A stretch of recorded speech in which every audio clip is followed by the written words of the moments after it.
सो high everyone, इस अक्षरा सिंह। यार AIIMS के 2-3 बच्चों के साथ मिलकर मैंने खुद 4-5-5-6 वीडियो देखी है, खुद मैंने एग्जाम क्रैक किया है। उसके बेसिस पे कौन सा टाइम टेबल क्या होना चाहिए, शेड्यूल क्या होना चाहिए, सिलेबस कैसे करना है, फिजिक्स कैसे करनी है, केमिस्ट्री क्या करनी है, हर चीज़ इस वीडियो के अंदर आपको आंसर मिलेगा।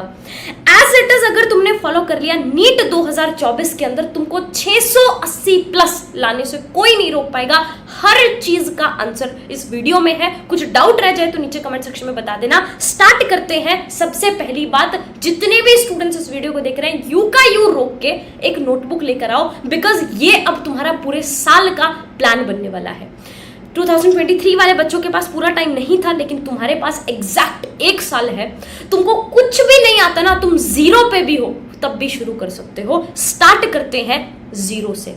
और अभी मैं मतलब ऐसे सीना ठोक के बोल सकती हूं कि अभी तो इजीली एम्स क्रैक करना पॉसिबल है। अभी वो टाइम है, प्रैक्टिकली वो टाइम पॉसिबल है, और इस बात से कोई मना भी नहीं कर सकता। शुरू करते हैं। सबसे पहली बात, हमारा टाइम टेबल क्या होना चाहिए। दिसंबर तक एक अलग टाइम टेबल होगा, और लास्ट के 3-4-5 महीने जैन के बाद अपने पास एक अलग टाइम टेबल होगा, जिसके बारे में बाद में बात करेंगे। अभी हमको पहले दिसंबर तक एक बार सिलेबस कंप्लीट करना है। सुनो ध्यान से, मैं अपना टाइम टेबल बता रही हूँ, जो अगर मैं प्रॉपरली फॉलो कर लेती तो आज शायद मैं भी एक बहुत अच्छे कॉलेज में होती, लेकिन फिर भी मैंने गवर्नमेंट कॉलेज जैसे तैसे मैनेज कर लिया। बट सुनना ध्यान से, 2 चीज़ें मेरी फिक्स थी, सुबह 4 बजे उठना और रात को 10 बजे सोना।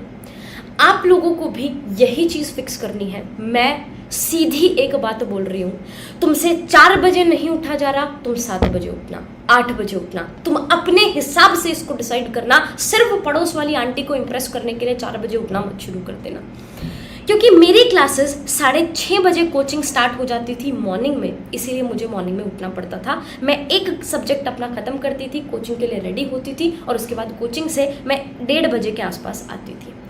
फिर लंच करके 1 घंटा मुझे प्रॉपर थकान अपनी उतारने के लिए नींद चाहिए होती थी। तब मैं 3 घंटे का एक स्लॉट सब्जेक्ट 2 के लिए, फिर बीच में थोड़ा बहुत वॉक कर लिया, डिनर के लिए चली गई, और 10 बजे के आसपास सिंस मुझे सोना होता था तो अपना दूसरा सब्जेक्ट यहाँ पर लगा कर और मैं 10 बजे के आसपास में सो जाती थी। अब यहाँ पर 3 स्लॉट मेरे पास हो गए, 1, 2 and 3। मैं इसमें सब्जेक्ट्स को शफल करती थी, क्योंकि यहाँ पर मुझे सिर्फ 2 घंटे ही मिले। तो अगर आज मैंने यहाँ फिजिक्स पढ़ी है तो कल मैं यहाँ केमिस्ट्री पढ़ूंगी, परसों मैं यहाँ बायोलॉजी पढ़ूंगी। इस तरीके से मेरे पास ये शेड्यूल रहता था। पहली बात, मेरी क्या गलती रही, एक तो मेरे कोचिंग के आवर्स बहुत लंबे थे, आपको इसको थोड़ा सा कम करने की कोशिश करनी है। उससे पहले मेरा टाइम वेस्ट, उसके बाद मेरा टाइम वेस्ट, थोड़ा सा कम करने की कोशिश करना। दूसरी चीज़, ये एक 100 मीटर की रेस नहीं है, ये एक मैराथन है। मैंने यहाँ पर 3-3 घंटे के स्लॉट लिखे हैं। अभी से 3 घंटा शुरू नहीं करना, 2-2.5 घंटे, 1-1.5 घंटा ऐसा शुरू करो। धीरे धीरे धीरे धीरे बढ़ाते जाओ, क्योंकि लंबी दौड़ दौड़नी है। 1 साल तक फुली मोटिवेटेड रह पाना पॉसिबल नहीं है। अब हर रोज हमको क्या करना है, एक सीधी सी लाइन अगर तुमको दिमाग में समझ आ गई ना, तुम्हें ये घुस गई कि डेली का काम डेली करना है, तुमको फिर जिंदगी में कोई नहीं रोक पाएगा। 3 सब्जेक्ट्स अपने पास यहाँ पर हैं। एक सब्जेक्ट को टाइम जो अपने को देना है, मैंने बोला 2-2.5 घंटा देना शुरू करो, धीरे धीरे बढ़ा देना। अब उस 3 घंटे में क्या क्या करना होता है। सबसे पहली बात, आप लोग जब भी कोई भी क्लास अटेंड कर रहे हो, नोट्स गारंटेड बने होने चाहिए। अब जैसे ही ये 3 घंटे का आपका स्लॉट शुरू हुआ, पहले 40-45 मिनट, 1 घंटे के आसपास आपको जो नोट्स आपने बनाए थे, जो क्लास उस दिन अटेंड की थी, उसको रिवाइज करना है। उसके बाद आपको 1 घंटे के आसपास क्वेश्चन प्रैक्टिस करनी है, और बचे हुए 1 घंटे में पुराने दिन की रिवीजन और आज का काम फिर से एक बार, ये जितना कर लिया ये फिर से रिवाइज करना है। अभी पुराने दिन का काम इतना ज़्यादा नहीं होगा, क्योंकि नया नया शुरू करोगे, जीरो से शुरू करोगे, इसीलिए अभी 2-2.5 घंटे में भी काम चल जाएगा। मंडे से सैटरडे ये आपकी स्ट्रैटेजी रहनी चाहिए, और संडे को आपको कुछ भी नया नहीं करना है। टेस्ट देना, रिवाइज करना, और इस तरीके से कोई बोर्ड्स का स्टूडेंट है तो पास्ट ईयर क्वेश्चंस करके देख लेना। कुछ अलग से बोर्ड की प्रिपरेशन करने की ज़रूरत नहीं है। अब पहली बात तो 2 गलतियां जो ज़िंदगी में तुम सबसे बड़ी करने वाले हो। एक तो मैंने आपको बोल ही दिया, लेक्चर्स बहुत लंबे लंबे लोगे। टीचर ने 3 घंटे पढ़ा दिया, 3 घंटे को मैं तो बेटा 3 घंटे की क्लास डेली लिया करूँगा। अरे 3 घंटे क्लास अटेंड करने से कुछ नहीं होता है। अगर कुछ होगा तो वो अपने अपने पास होता है रिवीजन करने से, सेल्फ स्टडी करने से। 40 to 50% टाइम आपको सेल्फ स्टडी को देना पड़ेगा। दूसरी चीज बायोलॉजी, तुमको इतनी पढ़ा देंगे कि तुम फिजिक्स केमिस्ट्री को तो टाइम दे नहीं पाओगे, जबकि बायोलॉजी एक ऐसा सब्जेक्ट है जो साथ ही साथ टीचर 60% 70% याद करा के भेज दे, और उसके बाद सबसे कम टाइम, बिकॉज तुम्हारा यही सबसे स्ट्रांग सब्जेक्ट होता है, तो इसमें सबसे कम टाइम तुमको लगाना पड़े। तो इन 2 मिस्टेक से, इन 2 ब्लंडर से बच के रहना। अब मैं बात करती हूँ सब्जेक्ट वाइज क्या स्ट्रैटेजी रहनी चाहिए। सबसे पहले तुम बायो का एक चैप्टर तुम उठाओ, लेक्चर देखो, टीचर के साथ साथ नोट्स बनाने हैं नोट्स बनाओ, वरना जो भी एक्स्ट्रा पॉइंट्स, और ऐसे ही टीचर से पढ़ना है जो एनसीईआरटी के आसपास पढ़ा रहा है। उसके बाद आपको एनसीईआरटी से ही रिवीजन करनी है। जितने भी एक्स्ट्रा पॉइंट्स मिले वो एनसीईआरटी के अंदर ही पेंसिल से लिख लेना, या फिर कुछ पन्ने स्टिकी नोट्स लगा लगा के उनके ऊपर लिख लेना, क्योंकि बाद में तुमको पता चलेगा कि आज जो मुझे एक्स्ट्रा पॉइंट्स इंपॉर्टेंट लग रहे थे वो असल में एक्स्ट्रा नहीं है। अभी तुम 0 पे हो, धीरे धीरे तुमको समझ में आना स्टार्ट होगा। ठीक है, तो ये अपने पास यहाँ पर हो गया। फिर आपको NCERT based MTG, doctor Ali, या फिर मेरी किताब जो अपने पास यहाँ पर है, इनमें से किसी भी किताब से आप क्या कर सकते हो, क्वेश्चन प्रैक्टिस कर सकते हो। एंड फाइनली फिर से एक बार आप लोगों को पूरी की पूरी थ्योरी जो है वो रिवाइज आपको करनी है। This should be the strategy. अब बायो जून से लेके नवंबर या दिसंबर तक खत्म हो जानी चाहिए। टेक्निकली देखें तो नवंबर तक 3 महीना 11th 3 महीना 12th, लेकिन परफेक्ट कोई नहीं होता है, तो अपने पास 1 महीना और एक्स्ट्रा लेकर चलो। एक बार सिलेबस जो है वो खत्म हो जाना चाहिए, हर सिंगल चैप्टर बिल्कुल प्रॉपरली।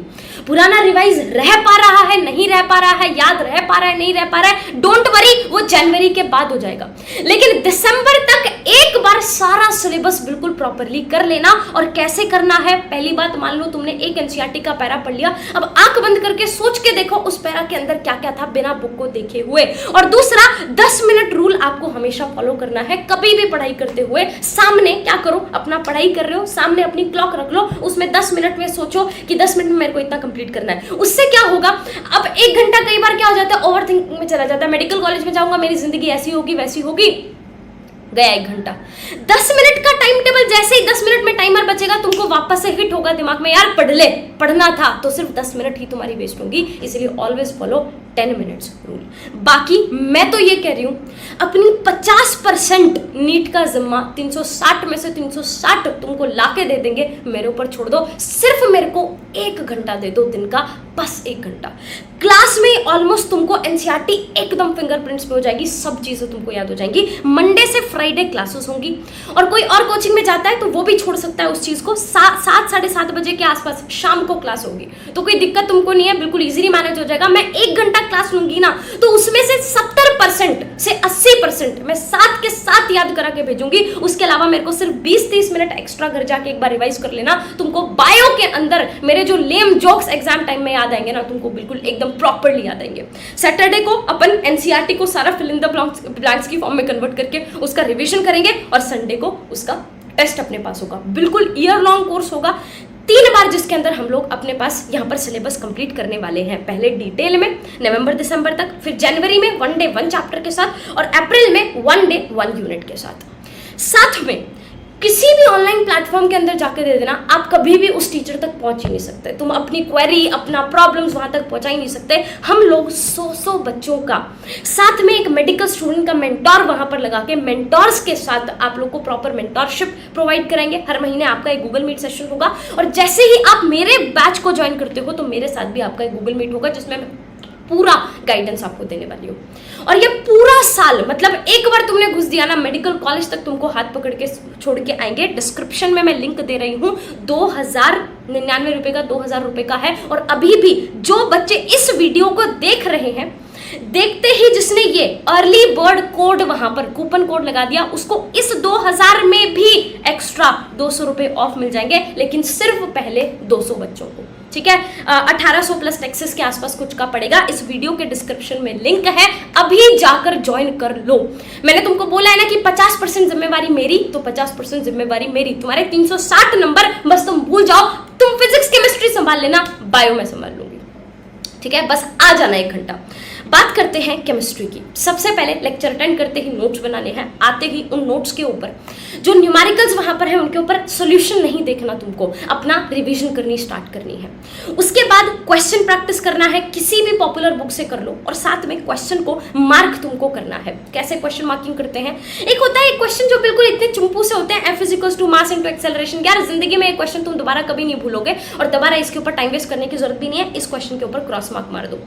स्टार मार्क क्वेश्चन करने के लिए अपने पास यहाँ पर क्या होगा, या तो कोई क्वेश्चन बहुत अच्छा हो जो तुमको लगे हाँ यार सॉल्व तो तुमसे हो गया लेकिन बहुत अच्छा लग रहा है, उसको स्टार मार्क कर लो, या फिर तुमसे सॉल्व नहीं हुआ उसको स्टार मार्क कर लो। और एक होता है न्यूट्रल क्वेश्चन जिनके ऊपर ना कुछ क्रॉस मारा ना तुमने स्टार मार्क किया, तो टाइम हो तो उनको करना, नहीं हो तो सिर्फ स्टार मार्क को करना। So this should be your strategy. उसके बाद वापस जैसे ही क्वेश्चन प्रैक्टिस हो जाए फिर से हमारे पास नोट्स वो करके फॉर्मूला शीट या फिर शॉर्ट नोट्स जो भी आप बनाना चाहते हो, जैसे भी बनाना चाहते हो वो आपको बनाना है।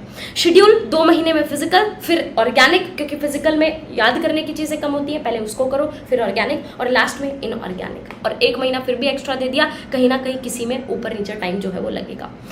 फिजिकल को कैसे पढ़ना है, अभी जैसे मैं फिजिक्स को बताऊंगी एज इट इज, जैसे मैंने बायो को बताया वैसे इनऑर्गेनिक। और ऑर्गेनिक में थोड़ा सा एक चेंज होता है, आपको लेक्चर तो देखना ही है, मस्ट है, नोट्स तो बनाने ही हैं, उसके बाद उसको आप लोगों को क्या करना है, रिवाइज करना है।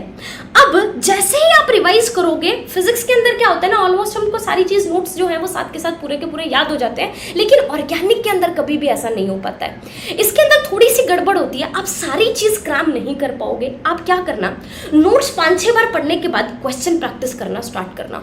बहुत सारी चीजें तुमको लगेंगी कि यार हम भूल गए, तो अब वापस से एक बार नोट्स खोल के देखो और वापस से फिर से सॉल्व करो उस क्वेश्चन को। फिर तुमको वो जो चीज तुम भूल के वापस रिवाइज करके देखोगे ना, वो तुमको पक्की याद हो जाएगी और फाइनली एक बार फिर से नोट्स रिवाइज कर लेना।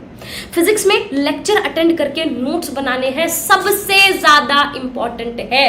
कोई थ्योरी की बुक, कुछ भी बुक तुमको फिजिक्स के अंदर हेल्प नहीं कर पाएगी, आपको नोट्स बनाने ही हैं, लेक्चर देखना ही है, उसके बाद आप लोगों को रिवाइज करना है। फिर वही बिना सॉल्यूशन देखे खुद से वो क्वेश्चन जो टीचर ने क्लास में करवाए थे वो अपने पास सॉल्व करके देखने हैं, क्वेश्चन की प्रैक्टिस करनी है जितनी हो सके। फिजिक्स में एक सीधी सी की होती है, क्वेश्चन प्रैक्टिस, वापस से नोट्स रिवाइज करके और एक फॉर्मूला शीट अपने पास यहाँ पर बना लो। अगर फिजिक्स में तुमको बहुत ज्यादा दिक्कत आती है, मैं एक डिटेल्ड वीडियो भी उसके ऊपर बना दूंगी, मेरे को कमेंट सेक्शन के अंदर बता देना इफ यू वांट फिजिक्स के ऊपर बहुत डिटेल्ड वीडियो कि कैसे 180 पे 180 हम इंश्योर करें, ठीक है। तो वैसे क्वेश्चन को लास्ट से सॉल्व करना शुरू किया करो और अपने आप को एक टीचर मान के फिजिक्स सॉल्व किया करो, ठीक है। अब 3 महीने वही क्लास 11th खत्म करने की कोशिश करना और नेक्स्ट 3 महीने के अंदर वो करने की कोशिश करना। बाकी डिटेल में अगर तुमको चाहिए तो मैं अपने टेलीग्राम के ऊपर भी भेज दूंगी और साथ में कोर्स का लिंक जो है वो इस वीडियो के डिस्क्रिप्शन में है। बायो में तो तुम मेरे साथ आ रहे हो। अब क्या होगा, साल भर जब आप प्रिपरेशन कर रहे होगे आप लोग को बैकलॉग्स जरूर आएंगे। बैकलॉग्स के अंदर आपको क्या करनी है, एक नोटबुक आप बना लेना, जो भी आपका बैकलॉग होता जाए उसको उस नोटबुक में लिखते जाना। अब बीच में किसी दिन संडे सैटरडे 2-3 दिन की छुट्टी हो गई, उस टाइम पे अगर टाइम मिला तो पहली बात वो बैकलॉग उस टाइम में कंप्लीट करने की कोशिश करना। अगर नहीं हो पाए तो ये बैकलॉग को कंप्लीट करने के चक्कर में रीसेंट चीजों को बैकलॉग मत बनाना, इनको छोड़ देना। जैसे ही सिलेबस कंप्लीट हो जाएगा 5-6 दिन बैठेंगे, उसके बाद इन बैकलॉग्स को कंप्लीट कर लेंगे। So this should be your strategy for the backlogs. Last but not the least, which is the most important thing जो सब स्टूडेंट्स गलत करते हैं, that is टेस्ट सीरीज। तुम टेस्ट नहीं देते हो। अगर तुम अफोर्ड नहीं कर सकते मेरे को बता दो, मैं 500,000 रुपए का जैसे तैसे करके जो भी करके मेंटोरशिप भी साथ में प्रोवाइड करा दूंगी, मैं साथ में टेस्ट सीरीज लॉन्च करने की कोशिश करूंगी। मेरे को बता देना, जो तुमको हेल्प चाहिए इस कमेंट सेक्शन के अंदर खुला है, मेरे को सजेशन दो तो सही, मैं लाने की कोशिश करूंगी मुझसे जितना बेस्ट हो पाएगा। लेकिन टेस्ट देना बहुत जरूरी है। हर टेस्ट को नीट का एग्जाम मानकर देना बहुत ज़्यादा ज़रूरी है। प्रॉपरली उसका प्रॉपर एनालिसिस होना चाहिए। जैसे अब ये नीट का एग्जाम 7 मई को दे के आए, अब तक रो रहे हो ना इसके लिए, ऐसे हर हफ्ते एक टेस्ट देके हर हफ्ते उसके लिए तुमको रोना चाहिए।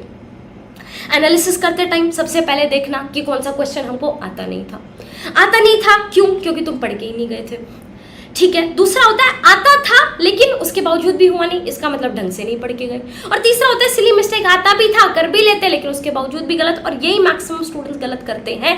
ये तो जितनी ज्यादा प्रैक्टिस आप बढ़ाते जाओगे उतना ही इंप्रूव होता जाएगा। और एक मिस्टेक बुक आपको बनानी है जिसके अंदर ये नहीं लिखना कि ये क्वेश्चन गलत हुआ था, वो क्वेश्चन गलत हुआ था। इसके अंदर आपको लिखना है कि मैं ऐसे सिली मिस्टेक करती हूँ, ये लिखना है आपको, ठीक है। तो अपना फ़ोन नंबर बदल दो अगर सच में तुमको सिलेक्शन चाहिए तो। रिलेशनशिप, फ्रेंड्स, सब कुछ हटा दो यार, बहुत चांसेस कम हो जाते हैं उसके बाद सिलेक्शन के। हर पॉइंट नोट्स में लिखना है।